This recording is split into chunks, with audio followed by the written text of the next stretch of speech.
Hi, everybody. Welcome to the show. This is 30 Minutes of Learning with Gina. And today I have Adam Knight on the show, and he's going to talk to us about becoming a Secret Service agent. Hi, Adam. Thanks for joining us. Hi, Gina. Thank you very much for having me. Introduce yourself. Okay. My name is Adam Knight. I am a husband. I am a dad.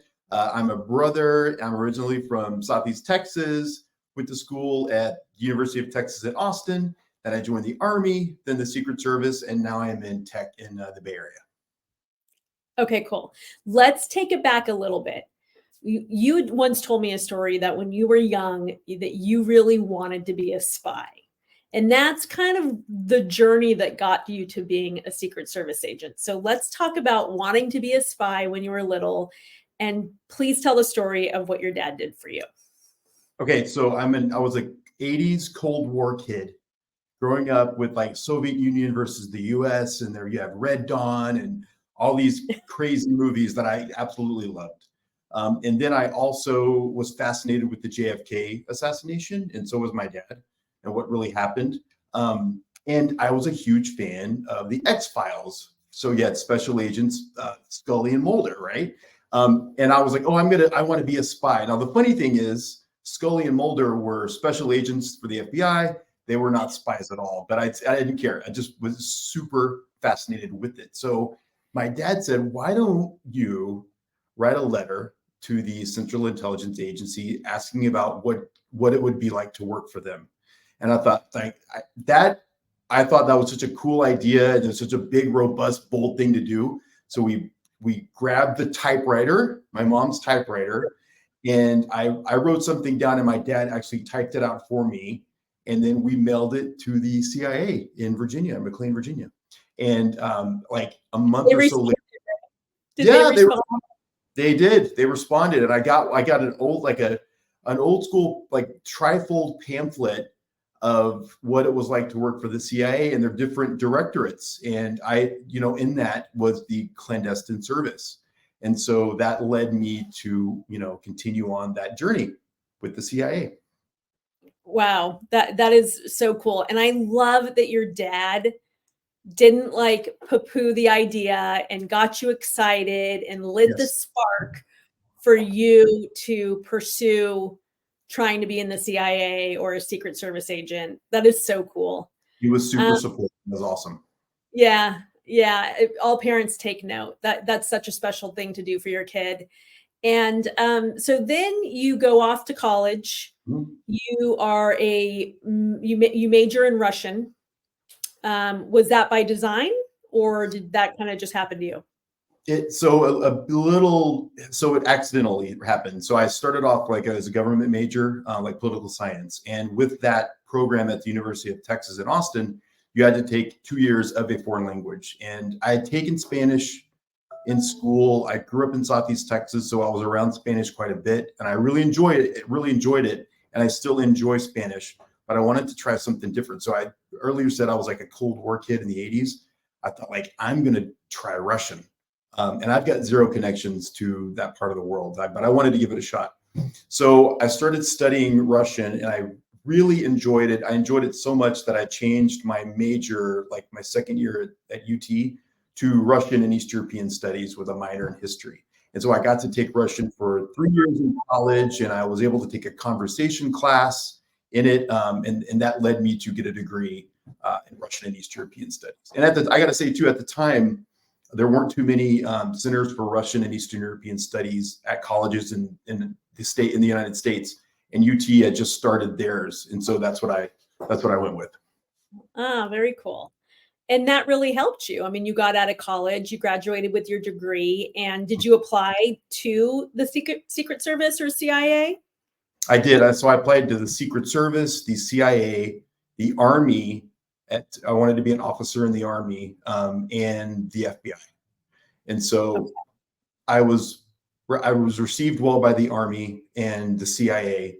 And I had to do an interview in Spanish with the CIA. And I had to interview with a woman who was about 80 years old in a hotel room in San Antonio for the CIA. So I was progressing with their clandestine service path. And I was also progressing with the Army to go into officer candidate school. I made it. The Army said, yes, we want you to come over as an officer, but you got to leave in like a month to go to basic training. And I said, wait, what? Basic training? What are you talking about? And the recruiter said, if you want to be an officer and you have no prior enlisted service, you got to go to basic training first. Wait, And I thought, did you think you were going to get out of basic training? Did you I think didn't that think it was, college? Gina, I had no idea it was even a thing. And so I said, okay, well, the Army, check, I'm good to go. So I called the clandestine service, my point of contact there, and I said, the Army wants me to be an officer with them. Where do I stand with the CIA? And the woman said, we don't work like that. I'm not going to tell you where you are. If you want to continue with our process, then you'll have to just be patient. And so I said, please remove me from the selection process. Now, I also applied to the Secret Service and the FBI. I made it to phase 1 for the FBI, and the Secret Service said no, because you don't have the life experience. And we'll talk about that later, and I'm glad they did. So Yeah. I went to basic training, and then I went to officer candidate school, and then I went to military intelligence officer basic course in Fort Huachuca, Arizona, and off I went. Wow. And just to go back a little bit, so the FBI said no go, or what happened with them? The FBI said you're in phase 1, and it just takes a really long time for them. And I didn't want to wait tables anymore. And so I wanted to get started with my career.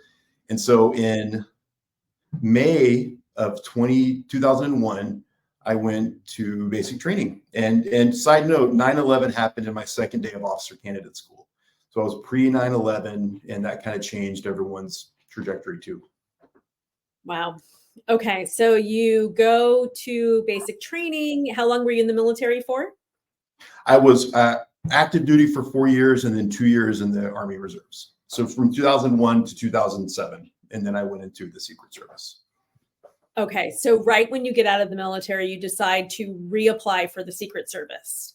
Right. So reapplied to the Secret Service. And this time they said yes. And I had the wonderful opportunity to take a 3-hour polygraph, which was just amazing. It was the best experience of my life. At the end of it, the polygrapher said, I really think there's something you're not telling me. And I said, listen, I was so tired and I was like sweaty. I said, I've told you everything, and I think we're done here. And so it was kind of like ploy to maybe he missed something. But no, I passed the polygraph and I went on to training in the Secret Service. And so they asked you every question you can imagine in the polygraph. There's 2 types of polygraph. There's the single scope, which is just a minimal type of polygraph, and there's full scope lifestyle polygraph. And they asked, just use your imagination. And they asked me those questions. So yeah, a lot of fun. Okay. All right. So you passed the polygraph, and is there training for the Secret Service that you go to once you're accepted? Yeah, like the FBI is a really big academy or big agency, and they've got their own dedicated academy. With the Secret Service, you do an initial, it's called the Federal Law Enforcement Training Center Criminal Intelligence Training Program, and it's in Southern Georgia. And the Secret Service and other agencies will do the first initial part of their criminal investigative training there. And then I finished at the JJRTC Secret Service Academy outside of DC in Maryland. And so the whole thing was probably almost a year long. And then I finished all that up and I relocated to San Francisco. Do you get paid while you're in the academy? You do. You get paid really well, and they put you up in a hotel. So it's, easy. And I was coming from the Army where, you're taken care of there too. So 3 meals a day. So in the Secret Service, yes, they paid us to live in a hotel and they paid us a per diem. So it was really nice. Okay. And then how did you get to San Francisco? Was that a choice, or were you assigned to that city? I was given the option of the affordability was horrible because they gave me the options of Los Angeles, New York, and San Francisco, like 3 of the highest cost of living places in the country. And so I picked San Francisco, and I got a little place in Oakland. Yeah, that's where I started. And tell me about your first year as a Secret Service agent. Is it everything you thought it was going to be? There was more. So I came on with the Secret Service in 2007. I was assigned to the field office that year, and I got to San Francisco in late December 2007. And then the first year was nuts. I was never at home. It was during the campaign for the 2008 election. We were all over the place. All for all the candidates. And then later that year, before the election, I got put onto Sarah Palin's detail to be on her personal close protection detail for several months. And so that was an adventure and a half too. That was a lot of fun. Yeah. And Sarah Palin likes to work out, right? She likes to work out. She ran 5 miles a day, and I was in great shape. I was like early 30s, new to the Secret Service. I'm lucky, very lucky to be on the detail. But my coworkers at the time, they were a little bit older than me, and they said, "Listen, we're not running with her. They're tired. They were like, I'm out of shape. You go run with her." And so every morning I would put like a belly band on, my workout clothes, and under the belly band was my gun, and I would my duty weapon, and I would run with her like 5 miles a day, which kept me in shape on the campaign. And I say that because when you're on the campaign, you're in multiple cities every day, and you're eating low quality food. And so I'm glad I was able to run with her. It was a lot of fun. We took her to her home in Alaska and took her all over the country. Did you get to go with her to SNL? I did. We were in Manhattan, and the detail leader came up to us and said, "Hey, she wants to go to Saturday Night Live because Tina Fey has worked up a sketch." And at the time, Tina Fey was doing the impersonation of her, and they've worked up a sketch that includes Sarah Palin there. And my boss said, "Hey, we're going to SNL tonight." And I thought, like, I've died and gone to heaven because I get to go to Saturday Night Live, go behind the scenes, and it was like everything I thought it could be. I ran into like Will Arnett, Alec Baldwin. Amy Poehler was like super pregnant at the time, and I was starstruck looking around, and she goes, "Get out of my way, I'm coming through." But it was magical. It was a lot of fun. Oh, that's cool. And just to bring it back a little bit, because I think what I realized is that I don't think people understand the difference between FBI, CIA, Secret Service. So I think people think Men in Black when they think Secret Service. And what exactly do you guys do? Protection, but what else do you do as a Secret Service agent? The last thing that Abraham Lincoln did before he was assassinated was sign into service the Secret Service, because at the time there was around 10,000 different types of money, currency in the country. And so Abraham Lincoln said, we need a body of an agency to investigate this. So he signed into office the Secret Service. So the first mission of the Secret Service is to invest counterfeit currency. And that's evolved over time because now we have things like credit cards, different types of access devices. So one mission is to do investigations. And then in 1901, when President McKinley was assassinated, that's when the government said, "Hey, Secret Service guys, we want you to also conduct executive protection for the president, the vice president, and any visiting head of state." So it was a really super dynamic mission. I mean, I was in Santa Rosa working a counterfeit case, and my phone buzzed, and it said, "Hey, you've got to go to Manhattan to do to work the United Nations General Assembly." So it was really dynamic. Now the CIA handles international intelligence, and the FBI handles domestic intelligence and investigations also. That's the big difference. Okay, cool. All right, so going back, you got to protect Sarah Palin. Talk to me a little bit about your undercover work, and just so people know, not everybody does undercover work in the Secret Service. You wanted to do that, and so what was some undercover work you were doing? So we have the protection, which was an example would have been the Sarah Palin candidacy. And then we also have the investigation. And so in San Francisco, there's a pretty rough part of town called the Tenderloin.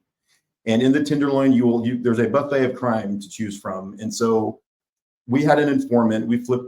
A guy was arrested. We went to jail. We flipped him.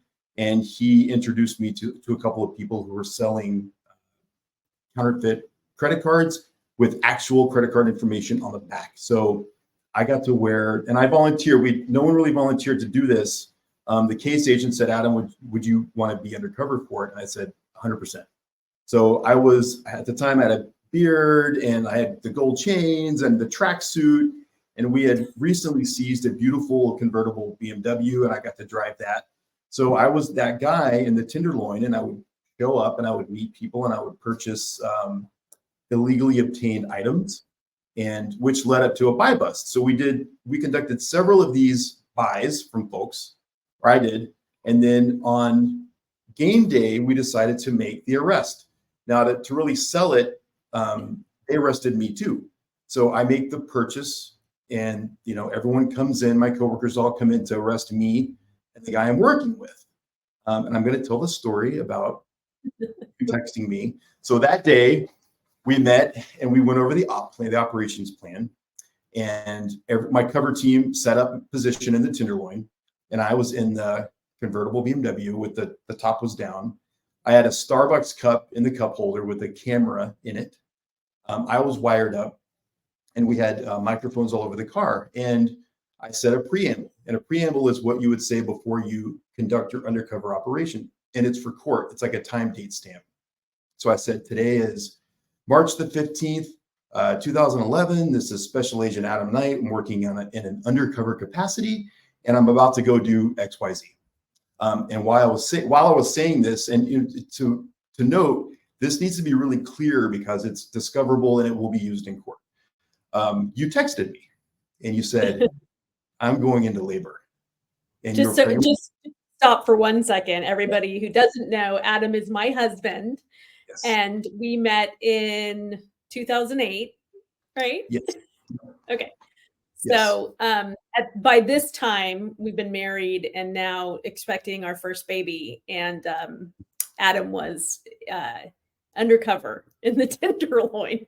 Yeah. So, okay, sorry. I just had to interject just in case people didn't know. Thank you for adding context. I was floored, and I read it and I said, it said, I think I'm going into labor. And I thought, you've got to be, there's no way. This is not, you can't write this at all, right? And so I said, I think I texted you back, and I didn't tell you what I was doing at the time because I didn't want you to worry. But I said, okay, we'll just keep an eye on it and let me know what's going on, like in, I don't know, half an hour, an hour. So we conduct the buy. Me and the person are arrested. And I looked at my coworker who was arresting me, and I said, take me around the corner. I whispered it to him, take me around the corner. So he's got me in cuffs and my arms are behind my back, and he leads me around the corner. I said, my wife's in labor. I need to go. And so he said, okay, great. So he cut me loose, and they put the person that they arrested in the back of the car. And I got into the BMW and I flew across the Bay Bridge, probably near death 4 or 5 times.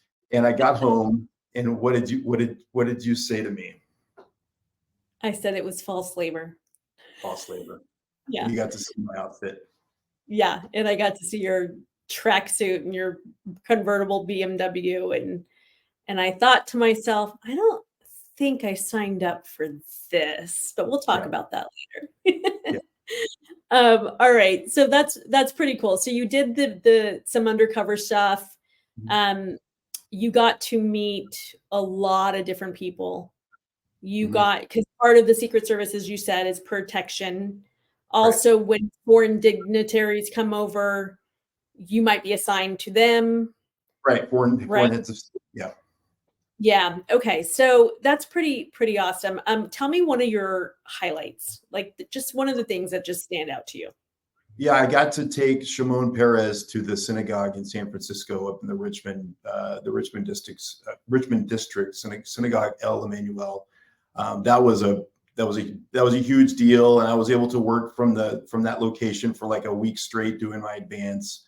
It was just a really neat experience. I was outside of President Obama's, then Senator Obama's dressing room when he was running for office, and for context again, when a politician does a rally, they typically get ready in a green room, and they'll call it a hold, and then they'll go on stage and make their speech, and then they may shake hands, they may not, but following that, they typically go right to the motorcade and leave just to minimize exposure. So that's 2008. We're bouncing around South Texas for all the candidates, and I am starving. I mean, starving. And so I'm standing outside of then Senator Obama's dressing room door, and he leaves. And I was like, I'm going to eat all of his food because I know he's not coming back. He's not coming back. There's no way. So he's on stage. I'm still doing my job because I'm watching the room, making sure no one enters and places anything harmful there. But I ate all of his food. And he liked like krill mix and Sobe, the iced tea. And I crushed it, all of it. And I felt great. I had crumbs on my tie, by the way. So I go and I stand outside the door again. And his guy, Reggie, comes back and it needs to get food for Senator Obama. And he was very loud and he used color, like some blue language. And he said, "Where's the food?" And I just said, "I don't know. I don't know where the food is." You straight up lied. Yeah, I did. And so luckily nothing came of it and he left and everything was fine. But it was, I've got a couple of other stories, but for another day, but yeah, it was a good experience. You got to travel a lot too. You got to go to Africa. I remember when you did that. That was super cool. I went to Rowanda. You have to support Cindy McCain. She was doing some humanitarian work out there, and that was just an awesome experience. Yeah. But I think that was also one of the challenges, wasn't it? It was from the wife's perspective, what was really hard was that you would just pick up and go quickly. I mean, sometimes it wouldn't even be that much of a notice. And I think I had a hard time with that. And I think that was when we had Josie, that was kind of the catalyst of jobs, was because you're like, I don't want to just have to like leave and go somewhere quickly. Right. And so you ended up making the move to leave the Secret Service. Yeah. I did. I think it's okay to realize that the dream job can still be the dream job. And it was the dream of a young person. It was my dream to do it, but my dream changed. And I didn't do, after Josie was born, I stopped doing undercover work. And then you became sick and just things changed. And I really wanted to be around you guys more. And that's what that's what I wanted more than the job, because it was really tough to pick up and go. You're a professional. We had a 3-year-old daughter.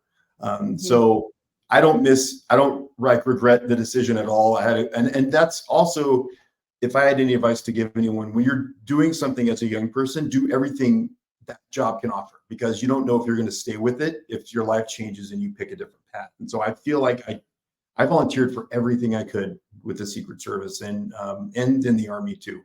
And so, I'm glad that I made the switch. Yeah. So if there is a young person who is listening to this and they're thinking about getting into the Secret Service, what is the best advice you'd give to them right now? I would say get your college degree, get as much life experience as you can, and then go into it, because you really you're kind of on your own. You get a lot of autonomy when you're a Secret Service special agent, because it's a tiny agency. So you got to learn how to do a lot, and you really need to be good with people, talking to, whether it's for protection, doing a protective advance in Manhattan.